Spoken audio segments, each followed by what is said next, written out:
Autism பாதிக்கப்பட்ட குழந்தைகளின் பெற்றோருக்கு விழிப்புணர்வு நிகழ்ச்சி. வருகின்ற ஏப்ரல் 2ஆம் தேதி உலக ஆட்டிசம் விழிப்புணர்வு தினமாக அனுசரிக்கப்படுகிறது. அதனை பெற்றோர்களுக்கு விழிப்புணர்வு ஏற்படுத்தும் வகையில் ஆட்டிசத்தால் பாதிக்கப்பட்ட குழந்தைகளின் பெற்றோர்கள் எவ்வாறு குழந்தைகளிடம் பேச வேண்டும் என்று விழிப்புணர்வு நிகழ்ச்சி கோவை வடகோவை அருகே மேட்டுப்பாளையம் சாலையில் உள்ள குஜராத் சமாஜில் பெற்றோர்கள் அமைப்பு சார்பாக விழிப்புணர்வு நிகழ்ச்சி நடைபெற்றது. நிகழ்ச்சியில் ஆட்டிசத்தால் பாதிக்கப்பட்ட குழந்தைகள் மற்றும் பெற்றோர்கள் கலந்து கொண்டனர். மேலும் நிகழ்ச்சியில் தீபா மாலினி பெற்றோர்களிடம் ஸ்பெல்லிங் டு கம்யூனிகேட் என்ற தலைப்பில் பெற்றோர்களிடம் சிறப்புரை ஆற்றினார்.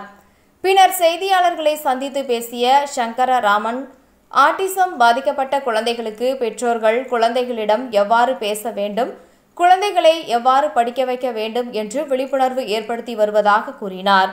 மேலும் ஸ்பெல்லிங் டு கம்யூனிகேட் என்ற தலைப்பு மூலமாக குழந்தைகளுக்கு படிப்புக்கு ஏற்ப அவர்களை வழிநடத்த இந்த நிகழ்ச்சி பெற்றோர்களுக்கு மிக அளவில் வெற்றிகரமாக இருக்கும். ஆட்டிசம் என்பது நோய் இல்லை, அது குழந்தைகளுக்கு ஏற்படக்கூடிய ஊனமுற்று என்றும் அதனை முழுமையாக சரி செய்துவிட முடியாது, அதிலிருந்து அவர்களை ஓரளவு பேச வைப்பதற்கான முயற்சி எடுக்க முடியும் என்று தெரிவித்தார். I am Deepa Malini, Director of Autism and Beyond, Coimbatore.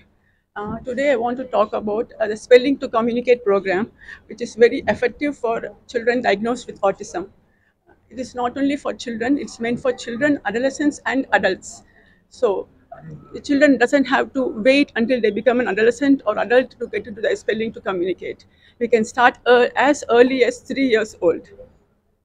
So this program mainly focuses for individuals who are non-speaking and who are unreliably speaking and who are minimally speaking. So these are the main deficits of children diagnosed with autism. So with the Spelling to Communicate method, we are able to help them to effectively communicate and express their thoughts and ideas on the letterboard. We use letterboards as an augmentative communication, as an alternative means of communication. So even though for verbal children, many children on the autism spectrum become verbal. Initially, they start non-verbal at 2.5 years doing the diagnosis. But with therapies, all sorts of therapies, they become verbal.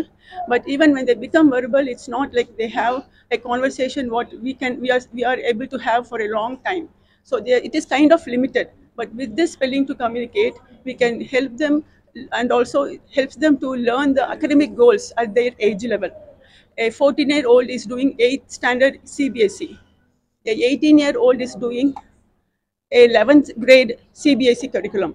So they are able to study and able to think, they're able to understand and they're able to reproduce. That's the main drawback with the children on the spectrum.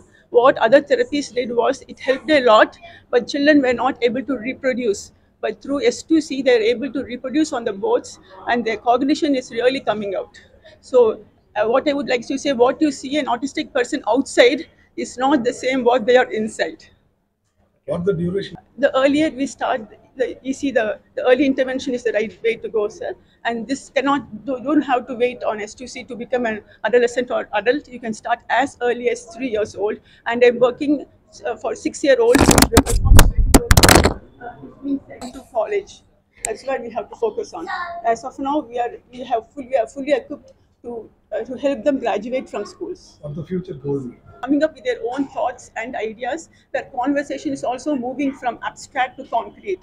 They are able to bring out their thoughts and ideas. That's a big step for children on the spectrum. வணக்கம், என் பேர் சங்கர் ராமன். இவர் sir doctor Navaneethan. நான் வந்து founder secretary of Sarathi மேக் parents association. Sir வந்து joint secretary.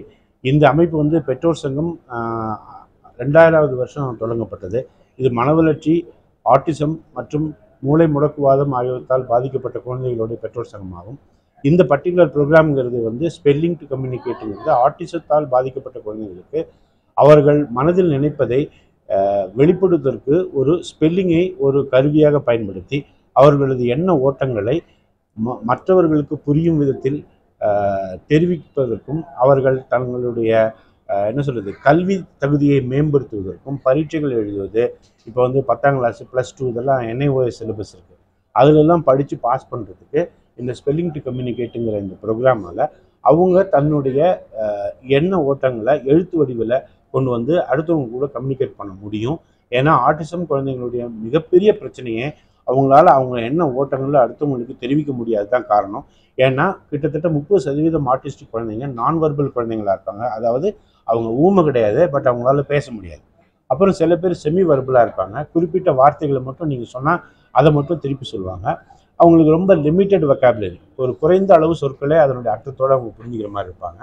But எப்படியாவே இருந்தாலும் அவங்களுடைய எண்ண ஓட்டங்களை வெளிப்படுத்துறதுக்கு இந்த ஸ்பெல்லிங் டு கம்யூனிகேட்டுங்கிற இந்த ப்ரோக்ராம் மூலிமா அவங்களுடைய வாழ்க்கையில் ஒரு மிகப்பெரிய மாற்றத்தை உருவாக்க முடியும். பெற்றோர்களுக்கு இந்த டெக்னிக்கை கற்றுக்கிறது மூலமாக அந்த குழந்தைங்களுக்கு ஒரு நல்ல எதிர்காலத்தை உருவாக்க முடியுங்கிற நம்பிக்கை இருக்குது.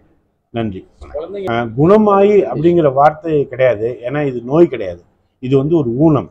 ஊனம் அப்படிங்கும்போது ஊனத்தின் தன்மையை மட்டுப்படுத்த முடியுமே தவிர நோயாக இருந்தால் தான் குணப்படுத்த முடியும். இது வந்து ஊனம், அதனால இதனுடைய தீவிரத்தன்மையை வேணால் மட்டுப்படுத்தலாமே தவிர முச்சூடுமா இந்த இதிலிருந்து விடுபடுறதுங்கிறது வாய்ப்பு இல்லை. எப்படி ஒரு பார்வையற்ற மாற்றுத்திறனாளியால் நீங்கள் என்ன பண்ணாலும் அது மாற்ற முடியாதோ, ஒருத்தர் கை கால் இழந்த மாற்றுத்திறனாளிக்கு நீங்கள் வந்து கிளச்சஸ் கொடுக்கலாம், அவங்களுடைய டிசபிலிட்டியை குறைக்கலாம், பட் அந்த காலை அப்படியே ரீப்ளேஸ் பண்ண முடியாது. அதே மாதிரி வாய் பேச முடியாதவங்களுக்கு வந்து நீங்கள் மொபைலு, வீடியோ காலிங் இந்த மாதிரிலாம் அவங்களுடைய கம்யூனிகேஷன் நீங்கள் இம்ப்ரூவ் பண்ணலாமே தவிர அவங்களை காதை கேட்க வச்சிட முடியாது. ஸோ அந்த மாதிரி அவங்களுடைய ஊனத்தினுடைய பாதிப்பினுடைய தீவிரத்தை குறைக்கலாமே தவிர ஒட்டுமொத்தமாக அதிலிருந்து விடுதலை அப்படிங்கிறது கிடையவே கிடையாது.